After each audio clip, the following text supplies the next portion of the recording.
예레미야서 1장에서 29장의 내용은 대체로 유다 백성들을 향한 하나님의 책망, 또 그에 따른 심판에 대한 이야기가 계속되어 나왔습니다. 그 결과로 유다 백성 중 많은 사람이 바벨론, 포로로 끌려가는 비극까지 겪게 되죠. 하나님께서는 70년이라는 기간을 이 포로 생활의 기간으로 정하셨고, 그리고 거짓 예언자들은 백성에게 곧 돌아가게 될 것이라며 사람들의 마음을 흔들어 놓았지만, 역사는 하나님의 말씀대로 진행되는 것이지 인기 있는 말로 움직이는 것은 아니라는 겁니다. 우리 역사를 돌아보면 역사에서 우리가 얻는 교훈이 참 많습니다. 오늘도 기도하신 장로님 8.15 광복절인데, 우리 대한민국의 역사, 이 짧은 100년의 역사에 참 어려운 일이 제일 많았죠. 일본 강점기로 시작해서 6.25 전쟁으로, 그래서 우리나라가 잘 살게 된 것이 어떻게 보면 참 힘들고 어려운 시기를 지나 공부시키고 또 유학 보내서 그 인재들이 나라를 잘 살게 했던 어떤 그러한 배경이 우리에게 있습니다. 그걸 잊지 말아야 된다는 것이죠. 이 미국에 나와 있는 우리 이민자들이 어찌 보면 더 애국자의 모습이 있지 않을까라는 생각을 합니다. 무슨 정치의 어떤 여당이나 야당이나 이런 걸 떠나서 우리 그냥 우리나라의 역사 하나를 보더라도 참 하나님께서 도우시지 않으셨으면 이렇게 이루어갈 수 있을까? 사람이 똑똑하다고 성공하는 건 아니잖아요. 사람이 건강하다고 잘 사는 거 아니잖아요. 이 모든 것이 때가 있고 타이밍에 맞추어서 이게 잘 하나님의 은혜를 베푸셨다라는 것을 우리가 깨닫는 것입니다. 성경을 보면서 똑같은 이스라엘 백성들의 역사를 보는데 하나님의 말씀대로 진행되었지 소리 크다 아니면 대다수가 그렇게 얘기한다 해서 진행된 적은 한 번도 없다라는 겁니다. 하나님은 하나님을 찾는 그 한 사람만 있으면 멸망시키지 않겠다 하실 정도로 하나님의 말씀에 하나님의 이름을 걸고 하신 일들이라는 거죠. 그래서 백성들은 하나님 말씀대로 70년간 그렇게 포로로 살아야만 했으면, 이게 하나님의 말씀이었으니까 이제 하나님은 이들에게 위로와 소망의 메시지가 필요함을 아시고, 이제 오늘 본문은 포로 생활을 하되 너희가 절망과 포기 속에서가 아니라 하나님께서 행하실 일들을 소개하며 또 그것을 기대하며, 그리고 예레미야를 통해서 하나님이 주시는 참 귀한 말씀이 오늘 읽은 본문 말씀입니다. 여러분, 소설가 김훈이 쓴 남한산성이라는 책이 있습니다. 한때 정말 많은 분들이 이 남한산성의 책을 보고 많은 걸 깨닫고 했는데, 그 나오는 대목 중에 이런 말이 있어요. 땅 위에 삶을 세울 수 있고 베풀 수 있고 빼앗을 수 있고 또 구걸할 수 있다. 그러나 삶을 훔칠 수는 없고 거저 누릴 수는 없는 것이다. 마음에 와닿던 건 삶을 훔칠 수도 없고 거저 누릴 수도 없다라는 말입니다. 여러분, 살아내야 하는 것이 삶이라면 살아낼 수 없는 삶은 더 이상 삶이라고 말할 수 없는 거예요. 그만큼 사람이, 어쩌면 인간이 삶에 대한 의지가 강하다라는 겁니다. 그 남한산성에 갇혀서 오갈 데 없었던 그 선조들, 그 귀족들이 일어났던 일들을 보면 참 그렇게 쳐들어왔는 침략했는데도 그 안에서 파싸움을 하고 있는 걸 보면 한심하죠. 그렇죠? 이것도 역사인 거예요.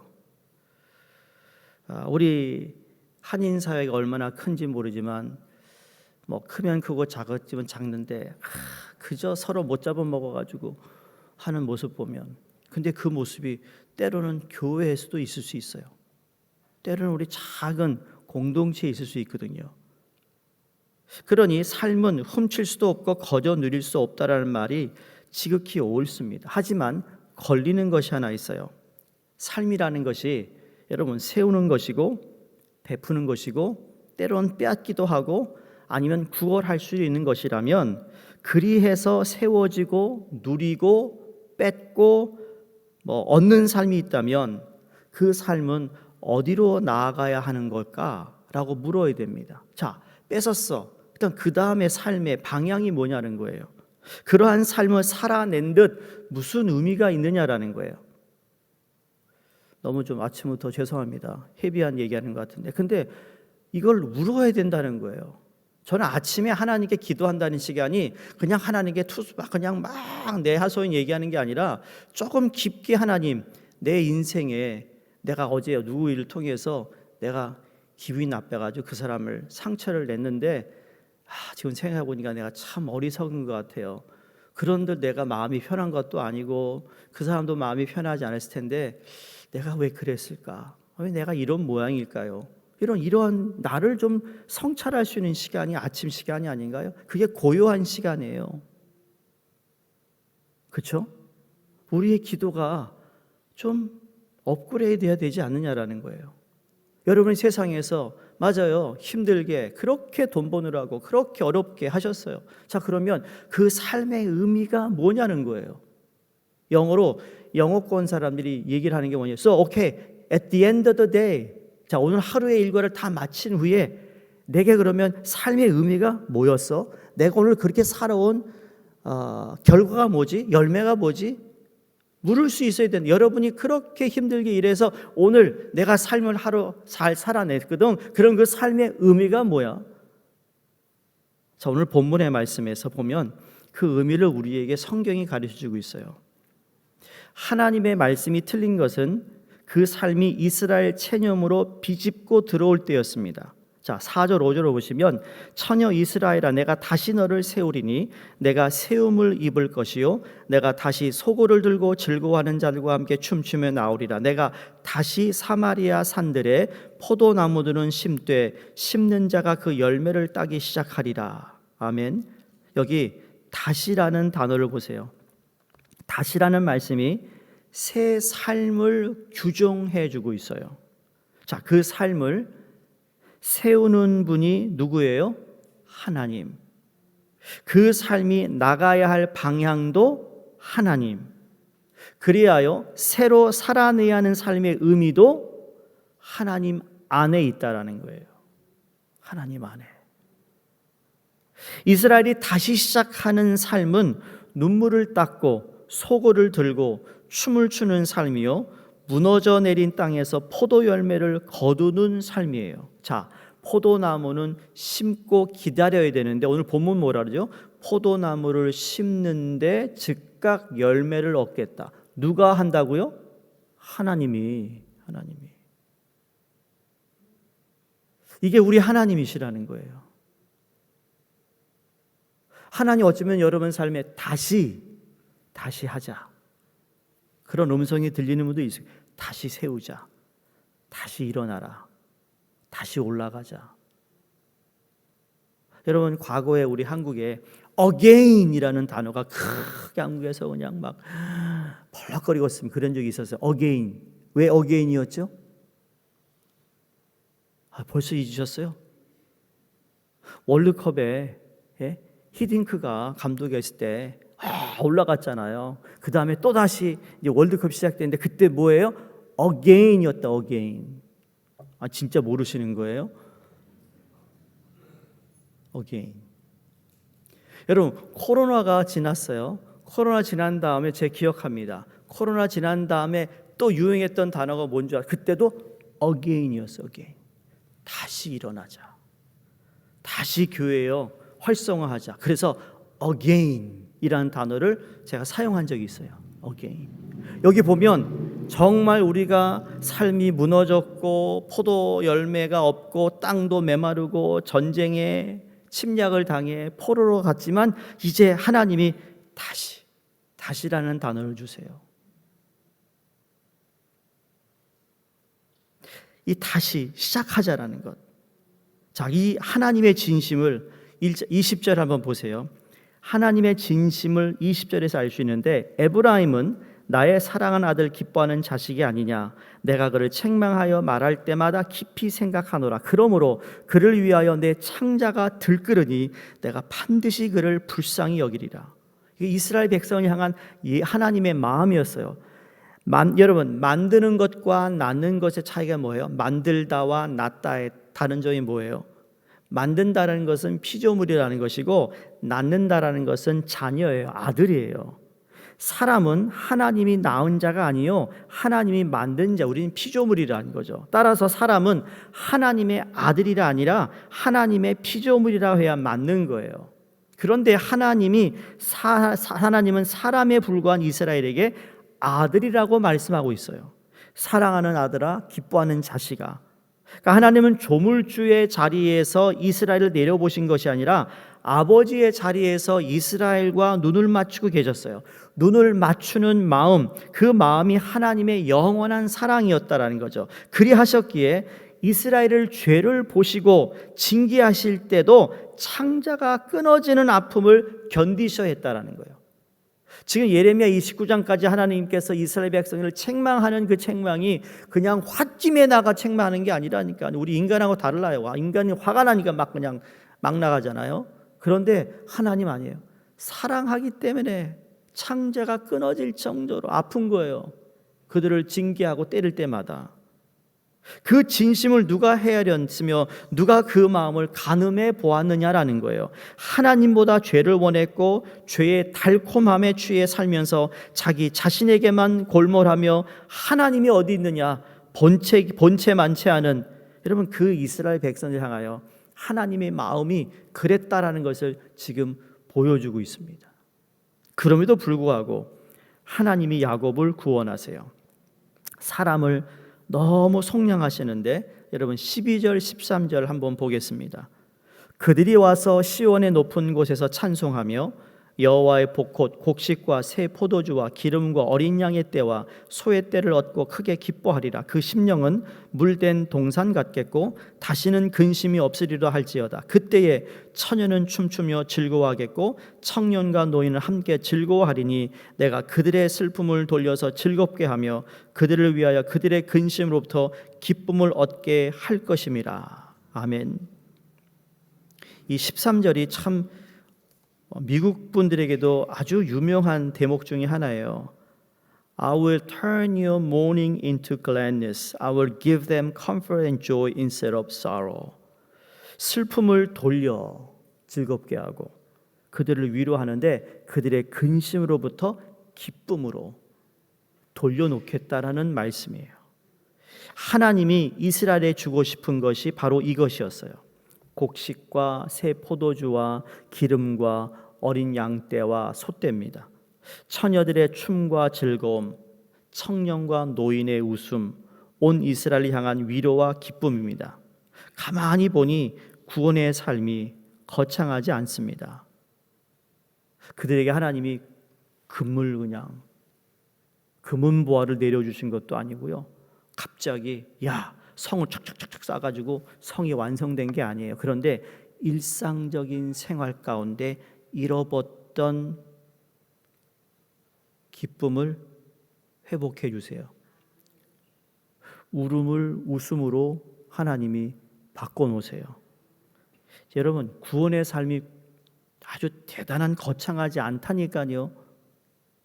우리의 구원받은 하나님의 백성들이 되게 거창하게 살아가는 모습 같지만 그렇지 않아요. 우리의 일상생활 가운데 하나님이 함께 하셔서 일상생활 가운데 내가 주님 때문에 웃고 내가 주님 때문에 때로는 울고 주님 허락하신 것 은혜에 감사하며, 여러분, 이것이 구원받은 사람의 모습이라는 거죠. 일상 우리가 먹는 음식, 일상의 춤, 일상의 웃음이 가득한 삶이라는 거죠.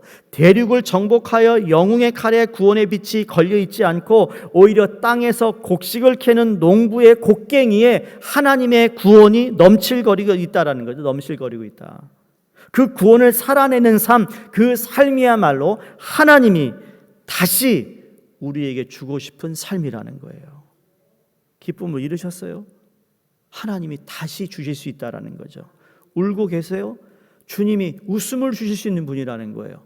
배고프고 있어요? 그 하나님 음식을 주시는 분이라는 거예요. 일상생활에 동떨어진 영적 생활은 그 잘못된 생활이라니까요. 사람은 일해야 되는 것이고 일한 대가로 먹고 살아가는 거예요.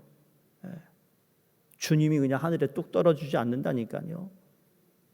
그게 중요한 거예요. 그러니까 여러분이 일상생활에 열심히 일하시는 거 그 하나님이 기대하고 있는 거라니까요. 일 갔는데 아유 오늘 대강 시간 떼어가지고 내가 오늘 돈만 잘 벌면 좋겠다. 하나님이 요구하는 게 아니라니까요. 일상생활 가운데. 그러니까 우리에게 일할 수 있다라는 것, 이건 복인 거예요. 왜? 일할 수 없는 날이 속히 오리라 그랬거든요. 그 삶이야말로 하나님이 이스라엘에게 하고 싶으셨던 삶이었고 우리의 주고 싶은 삶이라는 거죠. 이러한 삶을 허락하신 우리 하나님께 감사를 드립니다. 그러므로 우리는 하나님께 날마다 가까이 나아가야 할 줄로 믿습니다. 어떻게 우리는 하나님께 나아갈 수 있을까? 6절에 그 답이 다 있어요. 자, 6절 다시 한번 읽습니다. 시작. 에브라임 산 위에서 파수꾼이 외치는 날이 있을 것이라. 이르기를 너희는 일어나라. 우리가 시온에 올라가서 우리 하나님 여호와께로 나아가자 하리라. 기억하세요. 사도행전 3장에 보면 날 때부터 걷지 못한 안진뱅이가 있었다고 그랬습니다. 어느 날 기도하러 성전으로 올라가던 베드로와 요한을 그 안진뱅이를 만납니다. 매일 성전 문 앞에서 구걸하면서 어렵사리 생계를 꾸려가고 있었는데 베드로와 요한에게 도와달라고 요청하는 그의 손을 어떻게 하죠? 보면서 내게 은과 금은 없지만 내게 있는 것을 너에게 주노니 곧 나사렛 예수 이름으로 일어나라 였습니다. 앉은 자리에서 일어났습니다. 하나님을 찬양했습니다. 성전에 들어가 걸으면서 뛰면서 하나님을 찬양했다고 그랬습니다. 자, 이게 보면 미문에 성전 미문에 앉아 있었음에도 불구하고 성전 안에 한 번도 들어간 적이 없었어요. 그런데 하나님께 가까이 나아가려면 그 뭐냐면 일어나야 된다는 거예요. 일어날 수 없어서 성전에 들어가지 못했어요. 그런데 일어났더니 어떻게 했어요? 뛰고 기뻐하며 제일 먼저 성전에 들어갔다. 이게 중요한 대목인 거예요. 앉은 자리에서 여러분 일어날 줄 알아야 됩니다. 그러다 다시 말해 하나님을 떠난 자리에서 일어나라는 거예요. 그게 첫 번째, 일어나라. 두 번째로는 시온에 올라가자 얘기합니다. 오늘 6절에 시온은 예루살렘을 의미하고 예루살렘은 항상 성전을 의미했습니다.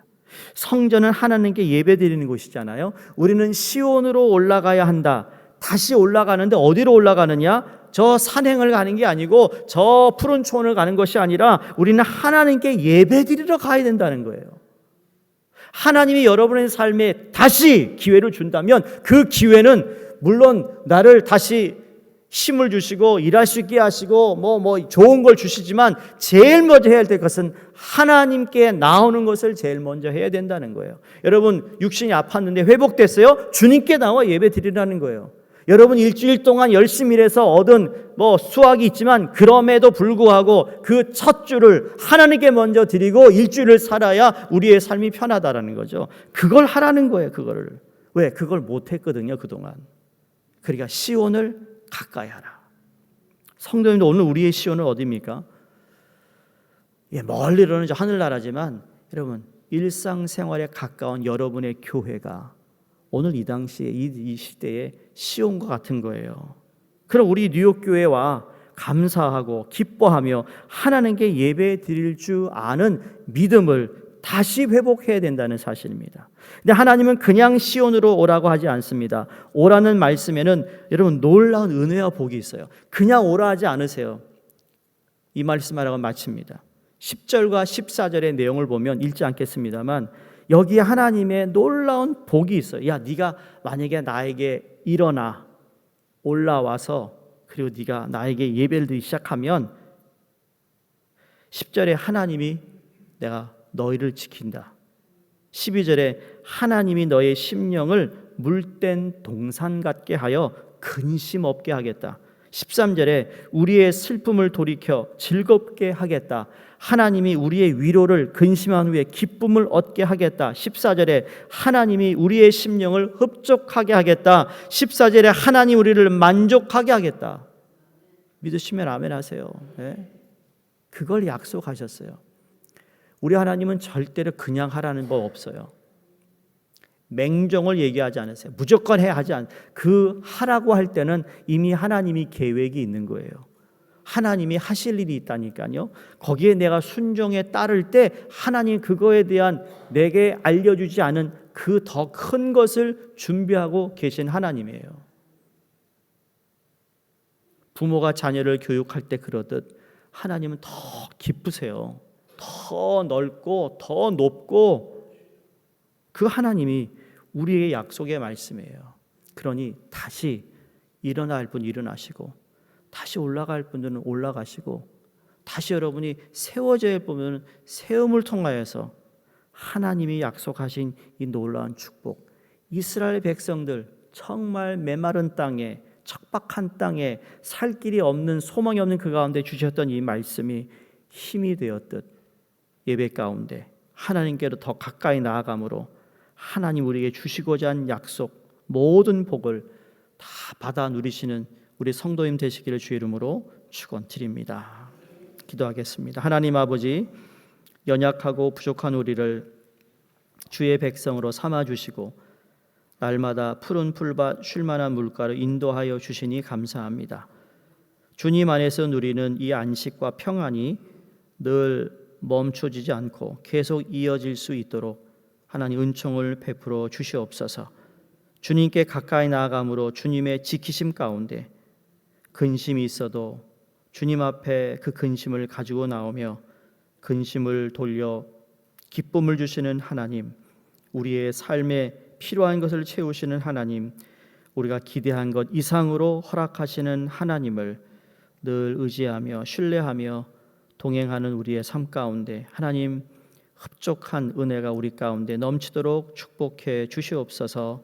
예수님 이름으로 기도드립니다. 아멘.